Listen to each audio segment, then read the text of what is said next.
Well, the causes of the inflation we've got at the minute are very large extent to do with really big things happening in the rest of the world. So one really big obvious thing is Russia invading Ukraine, because Ukraine's a big exporter of grain. Russia's a big exporter of grain, also big exporters of fertilizer, various sort of raw materials. So really disrupted trade for that, disrupted gas supplies in Europe. So that's starting to push up prices, basically because there's shortages of various things, and therefore the kind of international price for these things goes up.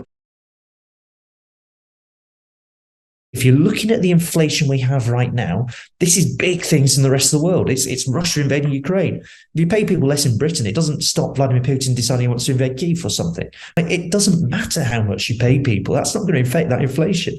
What matters is you need to pay people to compensate for the inflation, not think, oh, well, if we pay more, then somewhere down the line, this will add to the inflationary problems.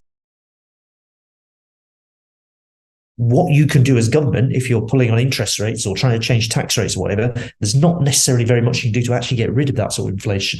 But you can protect people and you can protect services. So the first instance, that means trying to make sure people have enough money so they're insulated from some of these impacts. And if you have to go off and tax those super profits that Shell and BP are making, or increase corporation tax in other companies, or introduce a wealth tax, then fine.